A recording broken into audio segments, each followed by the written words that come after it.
So you just a seasoned regular man? Pretty much. You're a seasoned regular man. Like, we can't get rid of you. Nah. But, hey, it's fun. Right. I love being here. Right. So, last time you was here, we talked about, you know, you being involved in sports stuff, you being involved in starting your brand, and we also talked about some other things. That was about a couple weeks ago, a couple months almost. What have you learned since then that, you know, I know it was quick, but what have you been going through, you know, since then? What's your brand? You got suspended on Twitter. Let's talk about that. How did you get suspended on Twitter? I got suspended on Twitter because of posting NFL videos off of Sunday and Monday's action. Okay. From week 1. This is back in week 1 in September. So week 1, yeah, you've been suspended off of Twitter. Yeah. So Twitter, unsuspend my man, bro. Like, we gotta suspend him. Please. Come on, Twitter. Like, he is an influencer to many people. But so does that hurt you? I mean, kind of, or it does, because I'm starting all over, but I'm trying to, you know, slowly but surely get back. Yeah. See the beauty in it, though. Mm-hmm.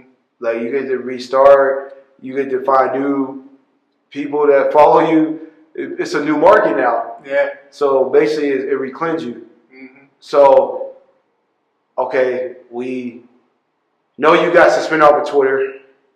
And how long has that been going on, you said? Just about 3 months. 3 months you've been suspended. Yeah. My God. It's the longest suspension I've had to go through. What was the longest one previous? 2 months. So you're used to it. Okay, you got to develop patience. Mm-hmm. So do you miss your account?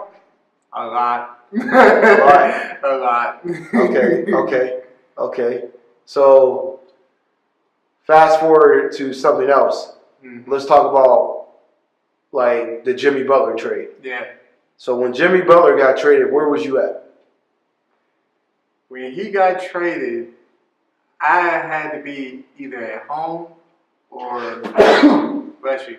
Oh, my bad. You know what happens in interviews? It does. But go ahead. So where were you at when Jimmy Butler got traded? I was at home. It had to be like in the afternoon or something like that. Okay. And when I found out he got traded to the Sixers, I figured it wasn't no trade for like Embiid or Simmons, but Minnesota ended up getting Covington and Sarge. They're good players. Yeah, good players. They're not superstars, but they're good. They're like good role players, all-star level, kind of almost there. Yeah. Right.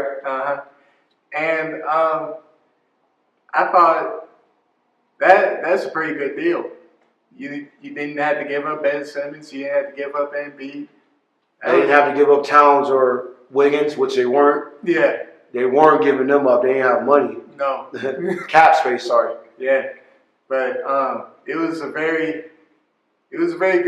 good trade on both sides, because now, fast forwarding like 8 games later, Minnesota's playing well. They don't have to deal with the distraction of Jimmy causing problems in the locker room. Right. In Philly, they're winning with Butler. Butler's already made 2 game-winning shots. Right. And versus Nets, and then Magic? Hornets. Or Hornets. I knew it was one of the teams. Okay. Mm-hmm. It was away games, too. Yeah. Right in similar spots. Mm-hmm.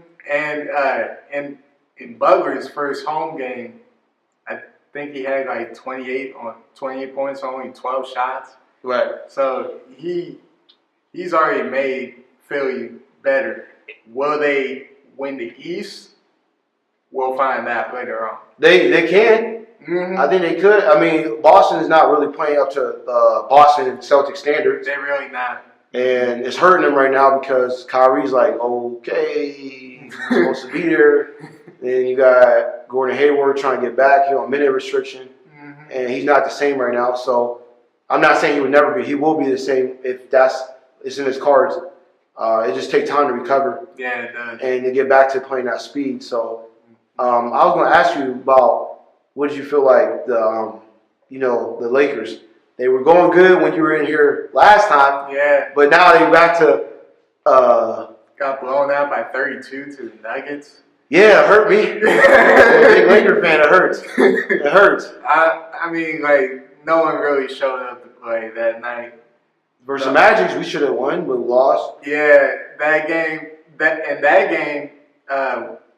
they were down big at the end of the first quarter of that game, too. I just think they needed to start off fast some type of way, whether it's LeBron setting the tone or Brandon Ingram. Right. Because Brandon, I've seen the numbers. He's averaging like 15 points a game with LeBron on the floor per 36 minutes, but with LeBron off the floor, he's averaging like 26 a game. Now, what did that tell you? All right. Yeah. What does that tell you? That's what I'm saying. Like, we got to figure it out. Yeah. You got to figure it out. I just think they need to have the ball in Lonzo's hands more to help LeBron. Mm-hmm. LeBron is playing like too much point, and it's just like resembling Cleveland almost.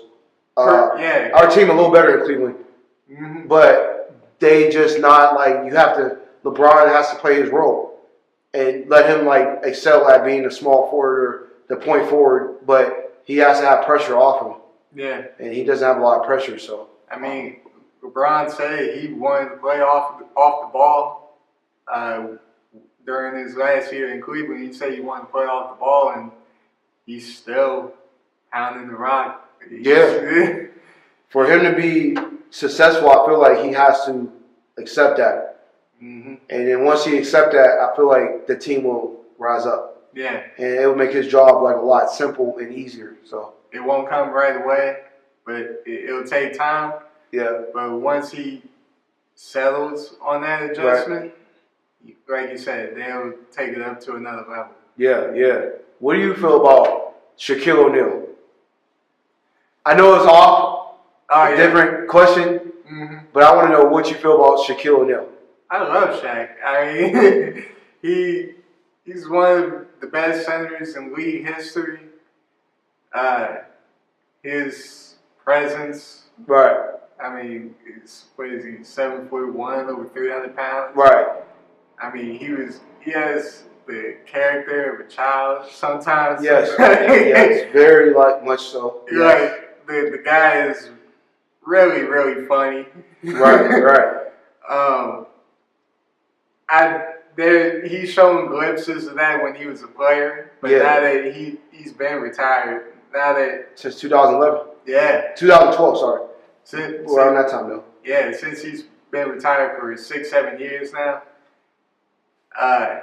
it just shows like he, Kenny, Chuck, and Ernie on the best sports show. Yes. Late night inside the NBA. I love it. They are incredible together. I love it. You want to know what's funny? I don't know if you remember, but I was up in Las Vegas earlier this year. I saw that. And I was on the show. Yeah. And I saw him, and I met all of them except for Chuck. Yeah. You know what I'm saying? Like, it was terrible. But I'm joking. But I didn't get a chance to meet him. But what's funny is, like, one of my I got a call from Saturday Night Live, and they wanted me to be a photo double for Charles Barkley a month later, but I couldn't take the role. Okay. And it didn't work out. Oh. But I got a chance to see them up close. And it was awesome because that Shaq, I took a picture of him, and we talked for a second. And I got a chance to see, that's one of my favorite shows. So the chance to, like, see them live at Las Vegas CES convention. The CES convention is like a convention where, like, a lot of, like, companies take technology and stuff like that and show their brand and show what they're about and how to use technology with products. They go there like once a year. Yeah, I'm going there. I got to go there again. I got to go there. I don't care how I make it, but me being in Vegas, it was such a good experience. Like, it was so awesome. I met another NBA player there, Jerome, what's his name? Jerome Oh my God, I can't think of his name, but he was tall. He played for the Raptors. Oh, I know who you're talking about. He was like he wore a headband, big dog or big. It's a big dog, junkyard dog. Yeah. I met him. Oh, you out did? there. Yeah, I got a picture of him. Wow. And like I'm 6'4", he like 6'10". I was like, hey, I know you. Yeah. How do I know you? But I remember watching him play, and I met him there, so it was awesome to see all that stuff there, and that show was awesome. Like I recommend anybody going to Vegas and going to see that. It was awesome. I'm glad that me and my girlfriend went out there, and we went out there. We was there for that event. So wow, that sounds like loads of fun. yeah, you gotta do that one day.